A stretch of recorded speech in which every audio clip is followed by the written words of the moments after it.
지적재산법 6주차 세 번째 수업 시작하겠습니다.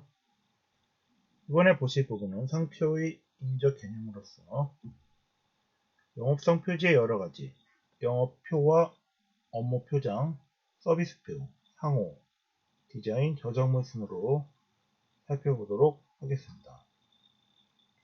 먼저 영업상 표지의 여러가지를 보시면요. 이때 표지라 함은 대상물을 개성화하여 다른 같은 종류의 것과 구별하는 표시를 말합니다. 이러한 표지에는 인적 표지, 영업 표지, 출처 표지, 품질 표지, 상품 표지가 있습니다.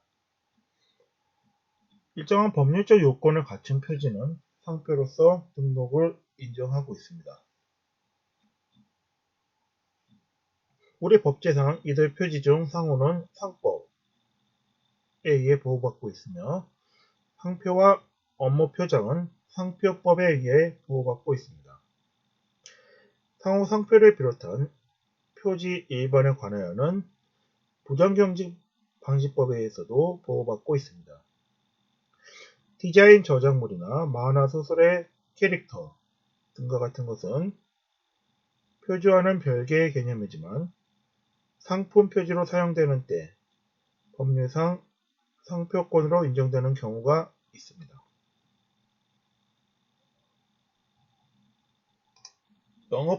영업표와 업무표장을 살펴보시면 영업표, 영어로 이제 비즈니스 마크라고 하는데요.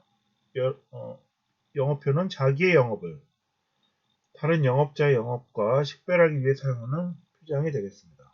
예를 들어 은행 등 회사의 마크, LG, 삼성 등 상호의 약칭, 주식회사 유한양의 버드나무 도형과 버들표는 약효를 보증이라는 문자의 결합, 대한항공의 태극마크, 그리고 칼이라는 영문자 결합 등이 영업표에 해당하겠습니다. 업무표장은 영리를 목적으로 하지 않는 업무를 경영하는 자가 업무를 위해 사용하는 표장이 되겠습니다. 영업표나 업무표장은 모두 출처를 표시하는 기능을 가지고 있습니다.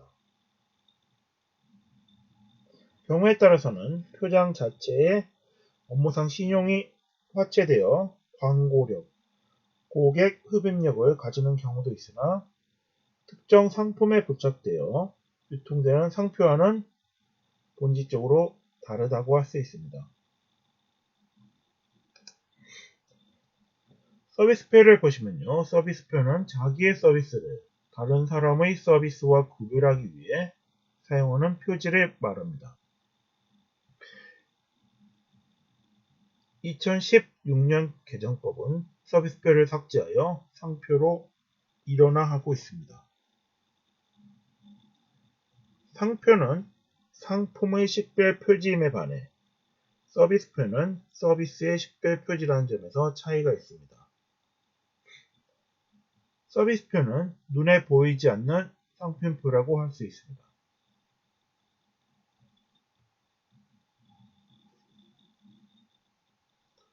서비스의 제공자는 영업활동의 효과를 높이기 위해 상품의 제공자와 마찬가지로 일정한 표지를 사용하고 있습니다. 그리고 이에 대해 서비스의 출처를 표시하고 서비스 내용을 서비스 이용자에게 보증하며 서비스를 광고, 선전하고 있습니다. 상표법은 서비스표로 등록받을 수 있는 국제 분류에 따라 11종류로 나누어서 규정하고 있습니다.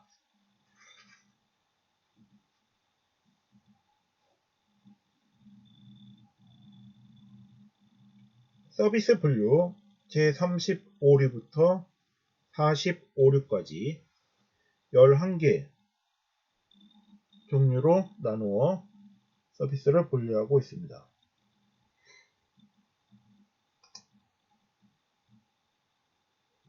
그러면 서비스표의 등록 적합성 유무와 서비스표 등록과 관련된 분쟁 사례를 영상 자료를 살펴보도록 하겠습니다.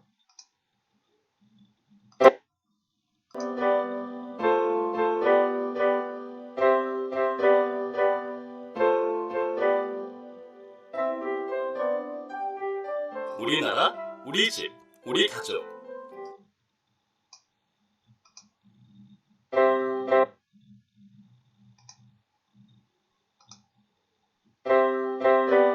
우리나라, 우리 집, 우리 가족.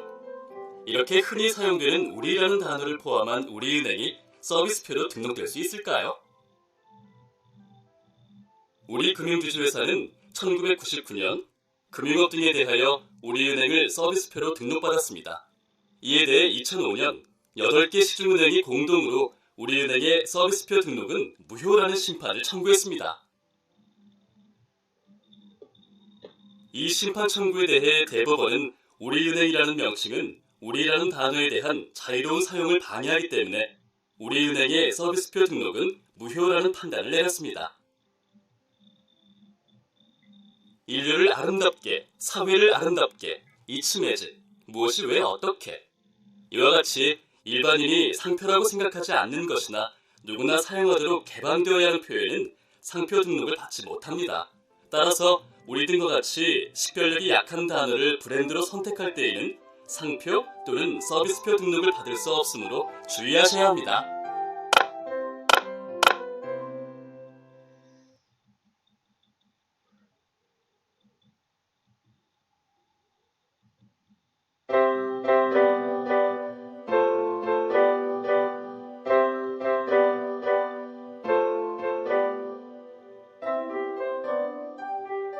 닭을 아주 맵게 요리한 불닭이라는 요리가 있죠? 이 불닭이라는 단어를 상표로 먼저 등록한 특정인의 독점 사용이 가능한 단어인지 아니면 누구나 자유롭게 사용할 수 있는 단어인지 한번 알아볼까요? A가 불닭이라는 이름의 상표와 치킨 체인점 관리업에 대한 서비스표 등록을 받은 이후에 B가 닭고기 전문 식당을 열고 홍초불닭으로 서비스표를 등록했습니다. 그러자 A가 홍초불닭이 자신이 등록한 불닭과 비슷하므로 그 등록을 무효로 해달라는 심판을 청구했습니다. 이후 대법원은 B의 홍초불닭의 등록을 무효화시켰습니다. 그렇지만 B는 시간의 경과에 의해 불닭이 매운 닭 요리의 일반 명칭이 되었으므로 홍초불닭을 사용해도 A 업체의 불닭 사용권의 침해가 아니라는 권리범위 확인 심판을 청구하였습니다.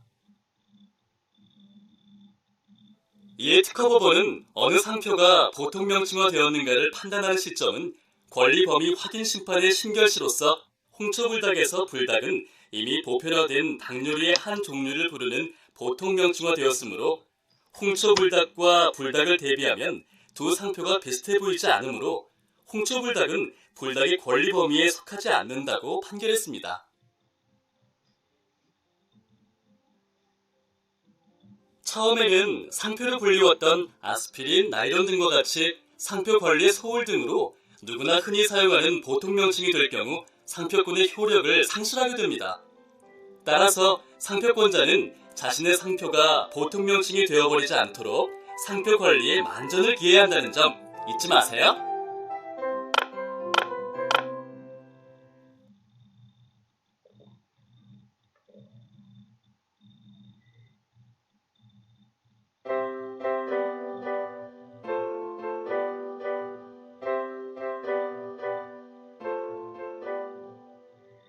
이번에 소개해드릴 내용은 커피 판매업체인 스타벅스와 스타프레야의 상표 유사성 판결에 대한 내용입니다. 2003년에 스타프레야의 상표가 등록되자 스타벅스는 이 상표가 자사의 상표와 유사하다는 이유로 등록 무효 심판을 청구했습니다. 이에 대해 대법원은 양 상표의 외관과 호칭이 달라서 전체적으로 비슷해 보이지 않고 스타벅스사의 상표가 부착된 상품의 판매 기간과 방법, 매출액, 광고 방법 및 횟수 등을 비추어 보면 스타프레야가 상표를 출원했을 당시 스타벅스 상표가 국내에서 유명한 상태였다고 단정할 수 없으므로 스타프레야의 상표 등록은 무효가 아니라고 판단했습니다. 먼저 등록된 상표와 비슷한 상표는 상표 등록이 거절됩니다. 서로 비슷한 상표가 등록될 경우 일반 소비자들은 상품의 출처에 대해 혼동할 수 있기 때문이죠. 따라서 상표를 개발하거나 출원 또는 사용하고자 하는 분들은 상표 검색을 통하여 먼저 등록된 비슷한 상표가 있는지 꼭 확인하셔야 합니다.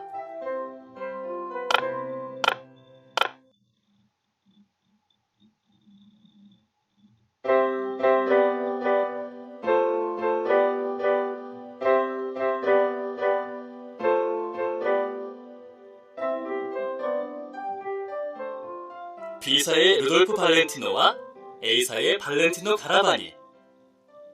모두 발렌티노를 포함하고 있는데요. 과연 이 두 상표가 유사 상표일까요? 아닐까요?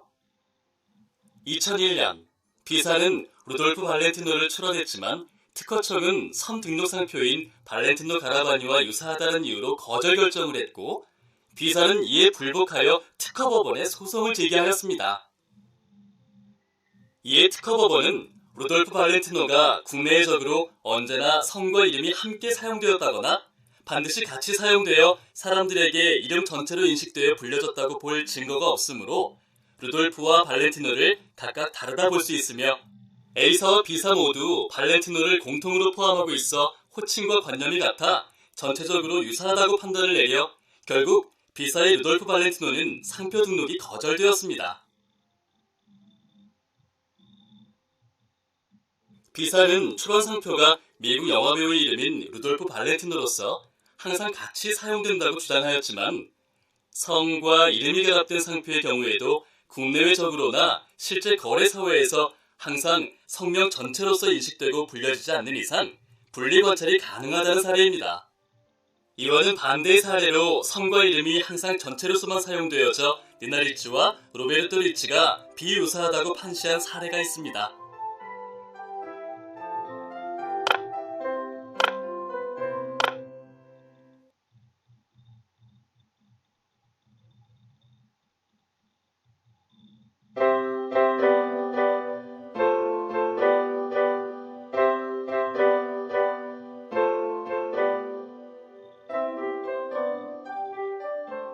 누구나 들으면 알만한 유명 상표인 샤넬. 이와 비슷한 샤넬 성형외과라는 서비스표를 제3자가 출원할 경우 과연 등록이 가능할까요? 2003년 샤넬 성형외과 서비스표가 출원 공고되자 기존 유명 상표인 샤넬과 유사하다는 이의 신청이 제기되어 특허청은 상표 등록을 거절했습니다. 이 거절 결정에 출원인이 불복하는 심판을 청구했습니다. 이에 대법원은 샤넬 성형외과 서비스표에서 중심적인 식별력을 갖는 샤넬 부분이 타인의 저명 상품인 샤넬과 동일하여 일반 수요자들에게 혼돈을 불러일으킬 염려가 있으므로 거절 결정한 것이 적법하다는 판단을 내렸습니다. 동종 상품이나 동종 영업에 유사한 선등록 상표나 서비스표가 없는 경우라도 수요자 간에 널리 알려진 타인의 유명한 상표나 서비스표를 쉽게 연상케 하여 타인의 영업과 혼동을 초래할 염려가 있으면 상표나 서비스표 등록을 받을 수 없습니다.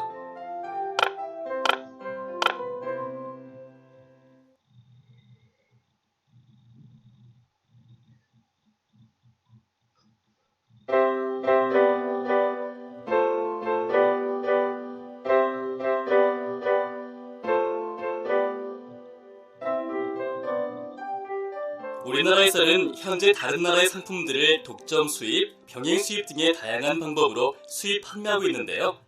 같은 브랜드를 수입하는 독점 수입업체와 병행 수입업자에게서 발생할 수 있는 문제에 대해 알아보겠습니다.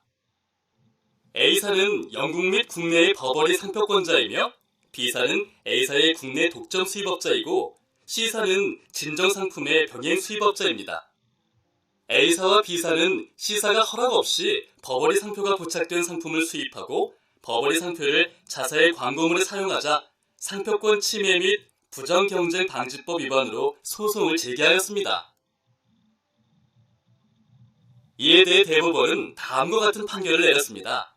우선 상표권 침해 여부에 대해서는 C사가 상표권자의 상표를 사용하여 적극적인 홍보를 하였다 하더라도 상표의 기능을 훼손할 우려가 없고 국내 일반 수요자들에게 상품의 출처나 품질에 관하여 오인 혼동을 불러일으킬 가능성도 없다면 이러한 행위는 실질적으로 상표권 침해의 위법성이 없다고 판결했습니다.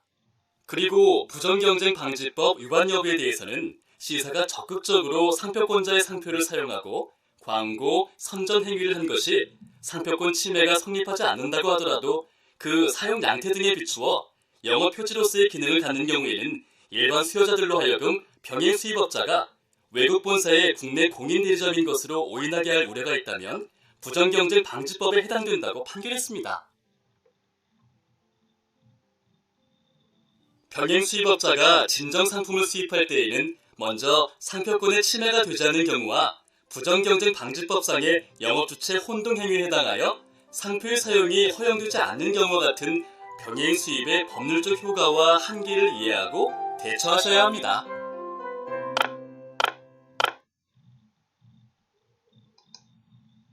예, 서비스페어 등록 및 상표 등록과 관련된 분쟁 사례를 살펴보았습니다. 이번에 보실 부분은 상호가 되겠습니다. 상호는 영어로 트레이드 네임이고요. 상인이 영업에 관하여 자기를 표시하는 명칭을 일컫는 것이 되겠습니다. 우리 상법은 상호에 대해 명문의 규정을 두고 있지 않으나 상법 제18조의 상인은 그 성명 기타의 명칭으로 상호를 정할 수 있다 라고 규정하여 원칙적으로 상호 자유주의에 입각하고 있습니다. 문자가 아니고 발음할 수 없는 단순한 기호나 도형, 무늬, 도안 등은 상호가 될 수 없습니다. 상호는 영업의 동의성을 표시하는 기능이 있으며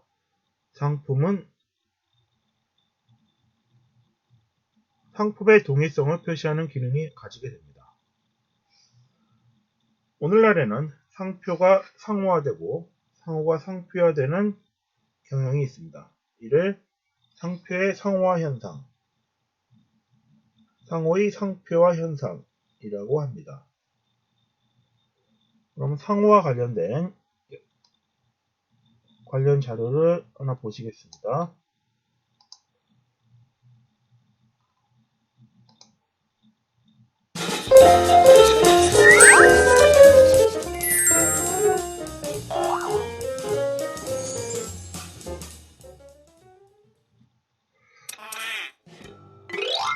그런데 이번에도 브랜드 네임이 불길한데 왠지 변리사님이 안 된다고 하실 것 같아.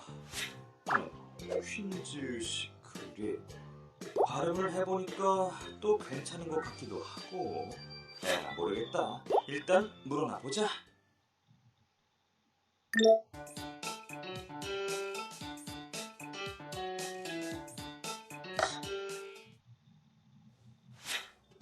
이상 한국을 넘어 세계 여성이 주목하는 화장품 퀸즈 시크릿에 대한 소개를 모두 마치겠습니다. 감사합니다. 제품 완벽하고 네이밍 훌륭하고 상표 등록만 무사히 통과해주면 대박을 따는 당상인데 설마 이번에도 등록이 되니 안 되니 그러진 않겠지? 고대리님, 이번에 퀸즈 시크릿 상표 등록 업무를 맡으셨다고 들었어요. 네. 화장품 회사에서 IP 관리를 담당하는 고민중 대리입니다. 올해로 기업 IP 관리 업무를 3년째 해오고 있긴 한데요. 저희 같은 중소기업에서는 사정상 특허와 상표 관리를 병행하다 보니 사실 그 어느 것도 제대로 알고 있지 못하더라고요. 그래서 이번 기회에 상표 등록 업무를 A부터 Z까지 확실히 처리해보려고 해요. 그런데 잘 될지 고민입니다.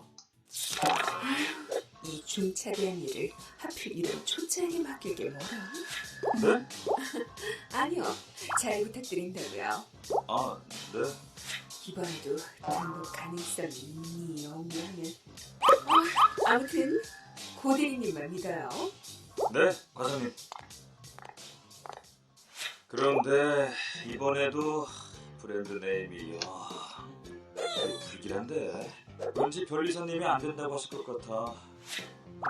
퀸즈 시크릿 발음을 해보니까 또 괜찮은 것 같기도 하고 모르겠다. 일단 물어나 보자. 브랜드 네이밍 자체를 바꿔야 할 것 같다고요? 네, 아무래도 식별력이 낮아서 퀸과 시크릿이 화장품 분야에서 이미 많이 사용하고 있는 단어거든요. 게다가 드라마 시크릿 가든 이후로 시크릿이 너무 흔해지기도 했고요. 혹시나 했는데 역시나 안 되는군요. 알겠습니다. 내부적으로 상의한 후에 다시 연락드릴게요. 네, 수고하세요. 네, 고민중 대리입니다. 변리사님께서 뭘 하세요? 이번엔 등록 가능하다죠? 그게 식별력이 낮아서 상표 등록 가능성이 50에서 60%라고 하네요. 네? 그럼 안 될 수도 있다는 얘기잖아요. 네, 그래서 그쪽에서는 네이밍 자체를 바꾸는 게 좋겠다고 하네요. 안 돼요. 이번 신제품엔 특허받은 기능성 성분도 상당 부분 들어있고 가격도 고가로 책정할 거라. 여왕의 비밀, 그 정도는 돼야 한다고요. 아, 제품 컨셉이 딱 여왕의 비밀인데 절대 바꿀 수 없어요. 벌써 상표 등록 가능성 문의만 20번째야. 변리사님은 등록이 어렵다며 네이밍을 바꾸라고 하고, 마케팅 팀에서는 매번 상품의 성질을 직접적으로 나타내는 용어로 네이밍을 하고 싶어하니, 도대체 어떻게 해야 등록 가능성이 높은 브랜드 네이밍을 할 수 있을까? 여러분이라면 어떤 선택을 하겠습니까?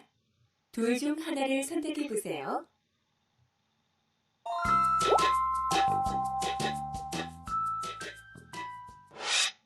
네이밍을 아예 변경한다는 것은 현실적으로 어려운 일일 때가 많습니다. 이미 네이밍이 된 후 마케팅팀까지 올라왔을 때에는 제품의 컨셉과 브랜드 아이덴티티, 브랜드 커뮤니케이션 방향까지 고려한 네이밍이기 때문에 네이밍을 변경한다는 것은 이 모든 것을 다 변경해야 한다는 얘기가 되기 때문이죠. 따라서 기업에서는 이러한 선택을 할 수 있는 가능성이 매우 낮다고 볼 수 있습니다.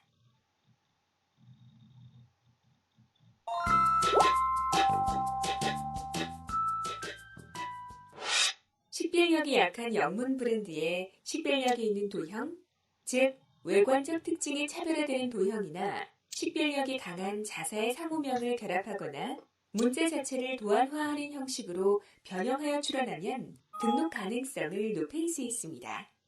이 방법이 네이밍을 변경하는 것보다는 훨씬 더 쉽게 등록 가능성을 높이면서 브랜드 컨셉을 그대로 가져갈 수 있는 가장 현실적이면서도 바람직한 선택이라고 할 수 있는데요. 예를 들어 상호명 CL 퀸즈 시크릿으로 한다거나 여왕을 어느 정도 연상할 수 있는 도형을 결합한다면 등록 가능성을 높일 수 있습니다.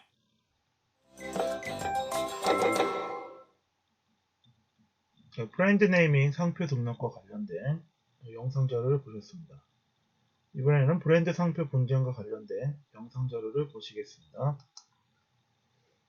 최근에 길을 걷거나 TV 광고를 보다 보면 비슷한 간판의 회사들, 흡사한 브랜드를 많이 볼 수가 있죠. 바로 미투 업체들이 있기 때문인데요. 이러한 유사한 상표권을 둘러싼 분쟁도 그만큼 많아지고 있습니다. 관련된 이야기 나눠보겠습니다. 대한편리사회의 김종선 이사와 함께합니다. 네, 안녕하십니까? 안녕하세요. 네, 먼저 단팥빵 이야기를 가져오셨는데 최근에 유명해진 단팥빵 업체가 서울 연인 단팥빵 이런 업체가 있습니다. 그런데 업체가 유명해지니까 모방업체도 등장했다. 그러다 보니까 소송까지 제기하게 되는 이런 사례가 있는데 이런 어떤 내용입니까? 네, 저도 서울역에 가면 꼭 한 번씩 들리게 되는 서울역에 있군요. 네. 예. 서울연인 단팥빵 집인데요. 2013년 5월부터 그 서울역 등지에서 단팥빵을 제조해서 판매를 하기 시작했다라고 합니다. 예. 이 그 서울연인 단팥빵 같은 경우에는 천연 발효종과 유기농 밀을 사용해서 그 단팥빵 맛을 차별화를 하기도 하고 예. 그리고 매장 전면을 전체적으로 개방하고 그리고 폭 전체에 그 매대를 설치를 하는 등과 같은 독특한 인테리어 전략으로 큰 매출을 올렸습니다. 네. 이 서울연인 단팥빵을 창업할 시기에 그 B씨가 제빵 기능사로 이 회사에 입사를 해서 3개월 만에 퇴사를 했고요. 예. 이 퇴사한 후에는 그해 겨울부터 2014년 5월까지 C씨와 서울 지하철 역사 등에서 H 단팥빵이라는 매장을 공동으로 운영하다가 그러니까 서울 연인 단팥빵은 서울 역사 지상층에 있고요. 네. 이것은 지하에 있습니까?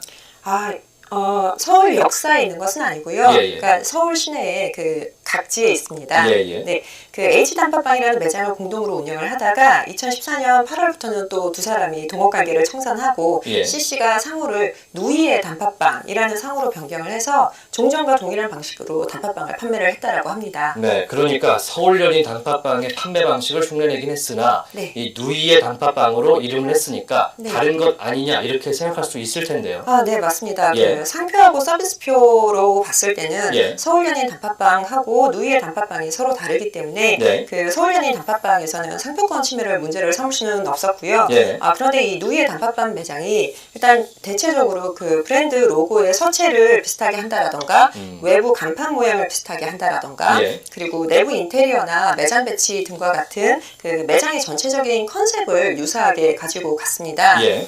구체적으로 말씀을 드리면 일단 그 표장에서 전체적인 구성에 있어서 먼저 그 브랜드 명이 브랜드 나오고 명이요? 그리고 단팥빵이라는 글씨가 나오고요. 그리고 예. 작은 글씨로 천연 발효종이나 아니면 천연 효모종과 같은 것들이 작은 글씨로 있고 예. 그 옆에 빨간색 낙관 형상이 그 순차적으로 기재가 되어 있고요. 예. 이런 글씨들이 전부 다 비정형의 그 붓글씨 모양으로 되어 있습니다. 예. 그리고 이 표장이 그 외부 간판에 있어서 검은색 바탕 위에 이 표장들이 기재된 형태로 되어 있고 그리고 매장 전면이 전체적으로 개방이 되어 있는 구조로서 상부에 이 간판이 전면 좌우 폭 전체에 배치를 하고 있고요. 예.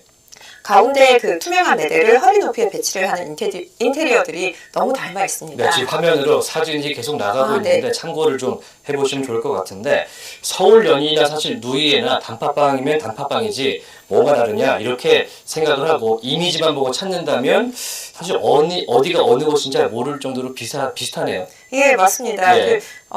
화면에서 이제 보시다시피 예. 그 서울연인 단팥빵을 운영하는 주식회사 그 슬로푸드 코리아에서는 그 예. 비록 서울연인이라는 그 문자 상표 예. 그리고 그 빨간 낙관으로 된 도안에 대해서는 상표권을 가지고 있기는 했지만 예. 누이에가 문자가 다르기 때문에 글씨가 다르기 때문에 이거를 상표권 침해를 문제를 삼을 수는 없었고요. 예. 그런데 이게 매장의 전체적인 이미지만 가지고 봤을 때는 충분히 그 일반 소비자들이 혼동을 하기 쉬울 정도로 그 아주 닮아 있는 모양입니다. 예.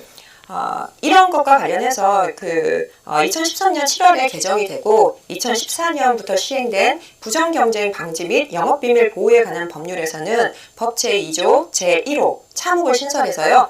타인의 상당한 투자나 노력으로 만들어진 성과 등을 공정한 상거래 관행이나 경쟁 질서에 반하여 무단으로 사용함으로써 그 타인의 경제적 이익을 침해하는 행위를 부정경쟁 행위 중 하나로 정의를 했습니다. 예. 그리고 서울연인 단팥빵의 소송에 대해서는 우리 대법원이 처음으로 이 행위를 부정경쟁 행위로 인정을 해서 손해배상을 하라고 판결을 했습니다. 이게 소위 말하는 트레이드 드레스 뭐 이렇게 얘기를 할 수가 있네요. 예, 맞습니다. 그 예. 트레이드 드레스라고 하는 것은 그 특정 브랜드를 떠올릴 수 있도록 하는 상품이나 서비스의 어떤 전체적인 외형이나 이미지를 의미를 하는데요. 네네. 예를 들면 이제 그 코카콜라의 그 병 병 모양이라든가 모양.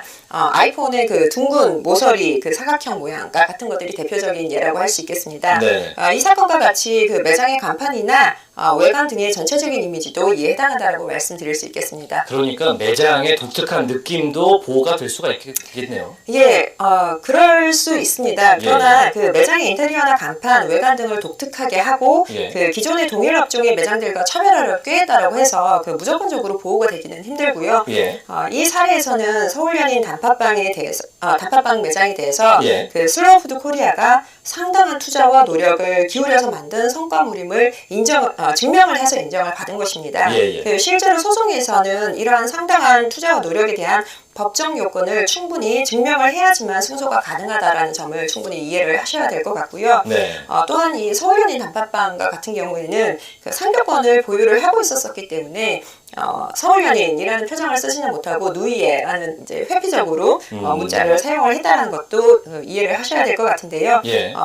이제 많은 그 사업을 하시고자 하시는 분들이 예. 사업을 하시기 전에 그 사업에 사용하실 상표라던가 디자인에 대해서 반드시 그 지적 재산권을 확보를 하신 후에 사업을 시작하실 필요가 있으시겠습니다. 네. 다음은 이제 중개 예부를 한번 넘어가 볼 텐데 여기서 네. 부동산 얘기가 계속 나오고 있는데 네. TV 보다 보면 예, 다음은 디자인과 관련된 내용을 보겠습니다. 물품의 형상, 모양, 색채의 결합으로서 시각을 통하여 미감을 일으키게 하는 것을 디자인이라 합니다. 상표와 디자인 사이에 이용 또는 저촉 관계가 생기는 수가 있으므로 상표법 92조와 디자인보호법 42조를 통해 이들의 조정을 위한 규정을 두고 있습니다.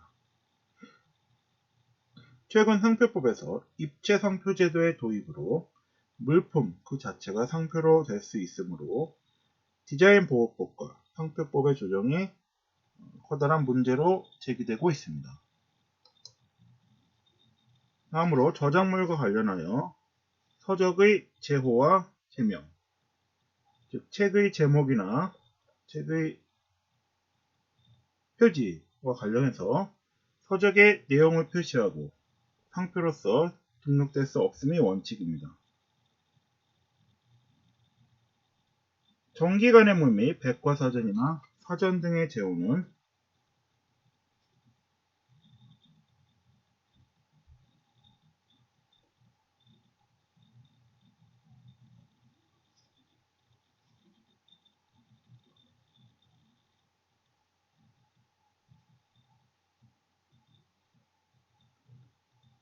그 내용을 표시하기 위해 일반적으로 사용되고 있는 명칭, 예를 들어 세계문학전집, 대백과사전, 영안사전 등과 같은 경우 특정의 출판업자에게 독점을 허용하는 것이 공익에 반하므로 이를 등록할 수 없음이 원칙이 되겠습니다.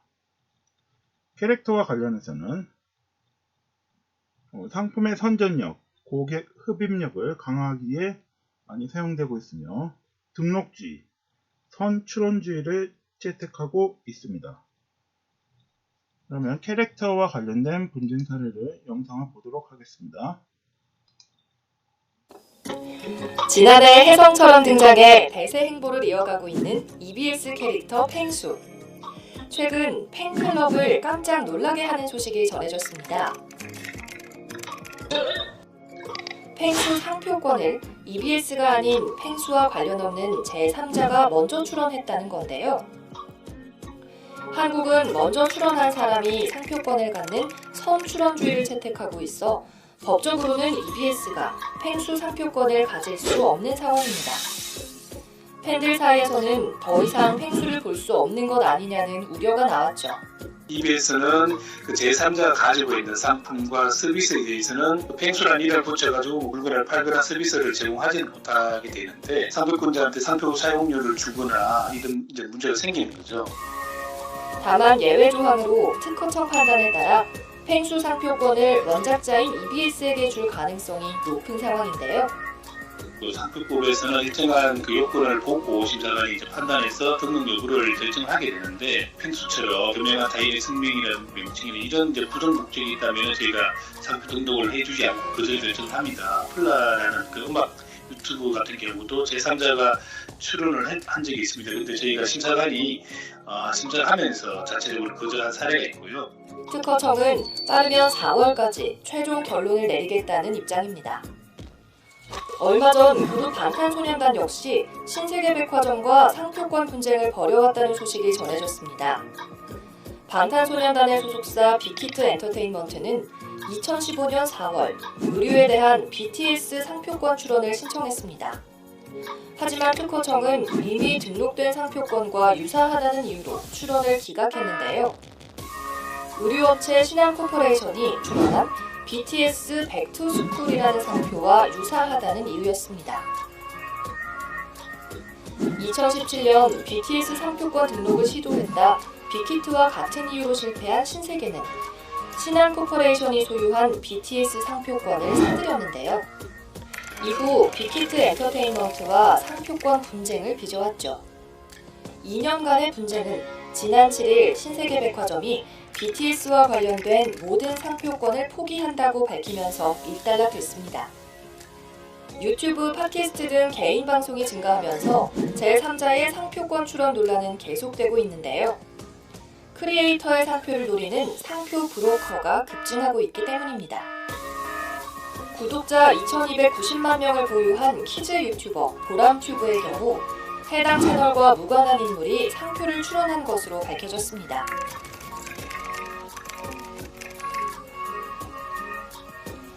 물론 제3자의 상표 출원을 제재할 방법은 있습니다.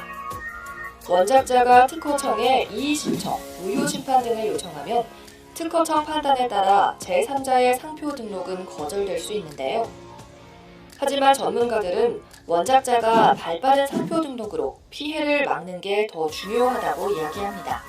무효 심판 청구해가지고 상표권을 소멸시킬 수 있습니다. 근데 이런 절차를 취하는 게 시간, 노력, 비용 면에서 상당히 부담스럽고 번거로운 일이죠. 우선은 이제 상표를 만들어서 어떤 업종을 영위하기 전에 미리 상표를 출원해가지고 등록을 받아두는 것이 최선의 전략입니다.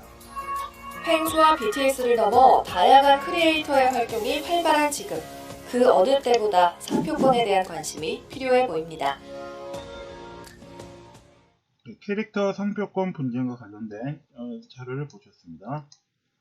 이번 시간에는 상표의 인적 개념으로서 영업상 표지의 여러 가지를 비롯해서 영업표와 업무 표장, 서비스표, 상호, 디자인, 저작물에 대해 살펴보았습니다. 이상으로 지적재산법 6주차 세 번째 수업을 마치겠습니다.